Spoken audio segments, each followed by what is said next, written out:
G'day, I'm Justin Porter. Fighting death. Now, when I was at the hospital the other day, I realised that doctors are fighting death, trying to keep people alive. We're always fighting death. We're always avoiding death, never accepting death, fighting it. We're at war with death, us humans. Unlike a cat here, Tommy, who just went in the Tommy, hello. He is not fighting death. The cat is not fighting death. He's not even thinking of death. Us humans, we think about death and we fight it. I was thinking when Catholics and Protestants fight with each other over Bible doctrine, when Jehovah's Witnesses and Christians fight each other over Bible doctrine, when Shiite Muslims and Sunni Muslims fight with each other over what the Quran actually says, and when Sheikhs and Hindus in India fight with each other, they're fighting over the different interpretations of the sacred books, the Bhagavad Gita and the Vedas. And when Jews and Arabs fight with each other, they're fighting over religion. They call it the Holy Land. But in the Middle East, they're actually fighting over religion. They're fighting, the Jews and Arabs fighting. But they're not really fighting each other. They're fighting death. That's what they're fighting. They're fighting death. They're fighting the reality of death. When us ex-Jehovah's Witnesses get shunned by Jehovah's Witnesses, the Jehovah's Witnesses are shunning us. They're not really fighting us. They're fighting death. If you tell people you're an atheist, you're in with a bunch of Christians and you tell them you're an atheist, they're not fighting with you as an atheist. They're fighting death, because you just being an atheist in their midst reminds them that they've got an appointment with the Grim Reaper, and they don't want that. They need Christianity to be true. A Muslim wants Islam to be true. A Jew wants Judaism to be true. A Hindu wants Hinduism to be true. A Sheikh wants Sheikhism to be true. And if you're of a different faith, you're basically challenging their belief. And a lot of Christians want to go to heaven, and when they bump into Jehovah's Witnesses, their hope is to go to heaven. I don't want to stay on earth. I don't want to live on earth. A Christian will say he wants to go to heaven. And a Jehovah's Witness will say, well, I don't really want to go to heaven. I want to live on a paradise earth. So they're not really fighting each other. They're fighting death. And a lot of religious people will say, I don't want nothingness when I die. I don't want there to be nothing. I don't want there to be nothing when I die. They're fighting death. They're not actually fighting you, Mr. and Mrs. Atheist or Agnostic. Usually if you say you're an agnostic, it will say, well, I don't really tell people I'm an agnostic. So if I tell people I'm an agnostic, they say, well, my God, all the others are wrong, but my God is the right one. This is the right one, Mr. Agnostic. So I just say atheist, and they don't like that, because atheist reminds them that they have an appointment with the Grim Reaper. I have an appointment with the Grim Reaper in the 2030s when I'm in my 70s, or 2040s when I'm in my 80s. I don't like the idea, but we all do. Now, news on Nicole. Nicole is getting better in a pelvic area. That's just a fibrous growth, a fibrous growth, a bit like gristle or something. It's a benign, it's not bad, So that's good news. And her heart is under a lot of pressure because the blood has to pass through the liver, and Nikki's liver has got cirrhosis in it, right? and because her body can't get rid of copper, and the medication that she has gets rid of her copper, and copper is used by the body to make brain cells and nerve endings, nerve cells and brain cells, and the copper makes the nerve cells and the brain cells, and then but doesn't get discharged by the body. So Nikki's body can't get rid of copper, so she has these tablets, D-penamine, and they get rid of her copper. They latch on to the copper molecule and take the copper out of her body, but in the process damage her liver. So Nikki has very bad cirrhosis of the liver, like an alcoholic's liver. But Nikki does not touch alcohol. She's sober. She does not touch alcohol like me. We don't touch alcohol. We don't drink. And but she's got a very bad liver.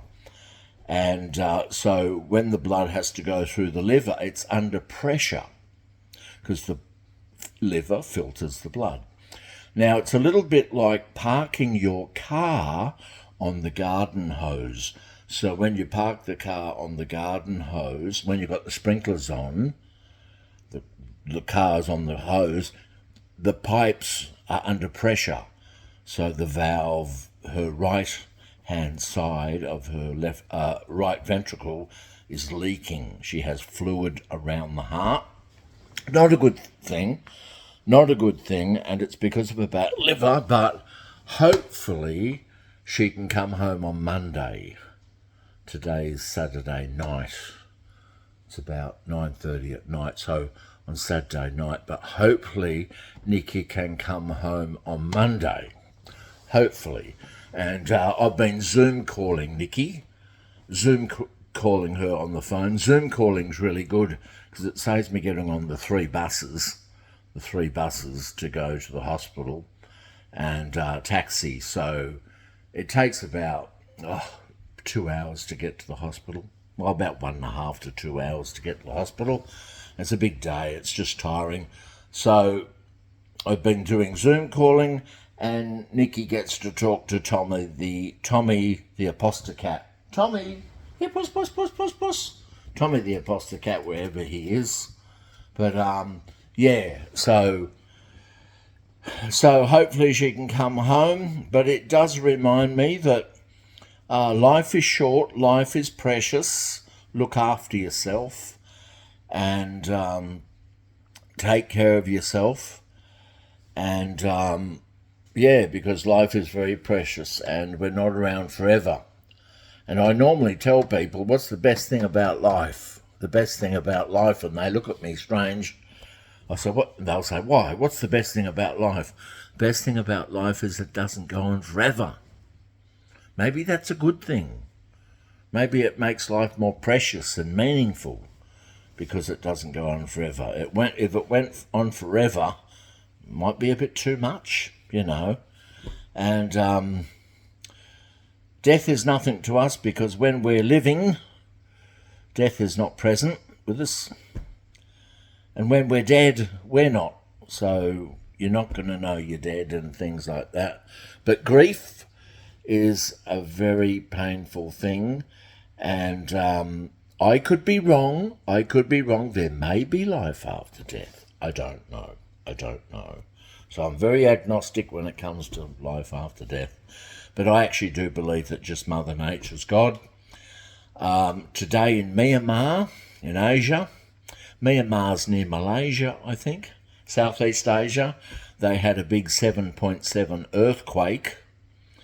And these buildings, this massive big skyscraper, 15 stories high, just collapsed, sandwiched, just fell. And imagine if you're walking down the street, you're walking home, and you live on the 15th floor of the apartment, and you've got your wife and your kids on the 15th floor of the apartment, massive big earthquake happens, and you watch your building topple down, and you know that you've lost your wife and your kids from an earthquake. That's basically why I don't believe in there is a God of love, all-caring, all-powerful God. Because if you had the power, would you have stopped that earthquake in Myanmar? And those over 10,000 people died? Because they reckon in Myanmar today, there's over about 10,000 people have been killed by crushed buildings, collapsed buildings. And if you had the power, would have you stopped that? Well, God didn't. And that's why I basically don't believe in God, because he never seems to step in.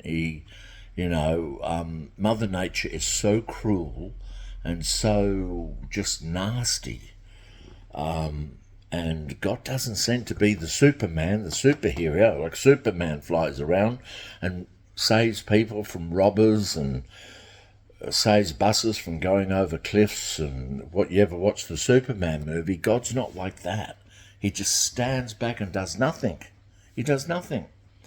There could be a God, but he's gone on holiday. He's left the universe, gone on vacation, and left his phone off the hook with the message, please do not disturb, because he doesn't really do much. And these people that have tornadoes in America, a tornado will knock down your next door neighbour's house and kill them, and they'll knock down the people next door to you, and the tornado will knock down their house and kill them. But the tornado didn't touch your house. Your house was okay. Well, you say, well, that was God. That was God. God saved me because I'm a devout Christian, and my neighbours ain't Christians, so they got wiped out. But that is like thanking a serial killer for not killing your family, but just killing the next door neighbours' families. And when they get arrested and go to jail, thank you, Mr. Serial Killer, that you killed the neighbours, but you didn't kill me, And this bit about being born sinners, this thing about being born sinners, like we've done something wrong when we got born, we're bad when we're born, and we need a saviour. To me, that's a little bit like a doctor with a scalpel going around cutting God's like a doctor. God's like a doctor with a scalpel going around cutting patients with a scalpel, and then later on selling the patients the Band-Aids. Here's the Band-Aids, but I'm the one that cut you with the scalpel. It just doesn't make sense. A God of love, you have perfect babies, good health, innocent little babies aren't sinners. They're not bad.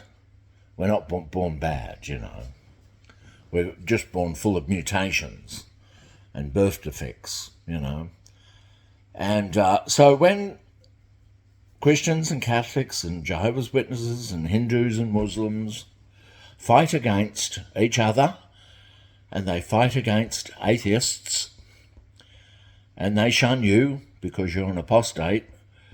If you're an ex-Jehovah's Witness, you're apostate, and Jehovah's Witness is shunning you, they're not really fighting with you. They're not really shunning you. They're shunning death. They're shunning death. And that's exactly what they're doing. They're shunning death. Because when you as an apostate, you're reminding them that they're going to die. Because as a Christian, you used to believe, as a Christian in Christ, you're passing from death to life with Christ. As a Christian, you're passing from death to life. You bump into an atheist, he reminds you that you still got the appointment with the Grim Reaper. There's nothing you can do about it, We all want to be saved. We all want to be saved, but we have to save ourselves. We have to save each other and save ourselves, because God's not coming to do it, But thank you for watching the video. And Nicole's on the mend, and hopefully she can come home on Monday. And this probably thing is going to be an ongoing thing. We're all getting older. Our bodies are falling to bits. As you get older, you get more health problems, and you start losing your loved ones in death. And life is pretty hard, and I think death sucks. I don't like it. I don't like it at all.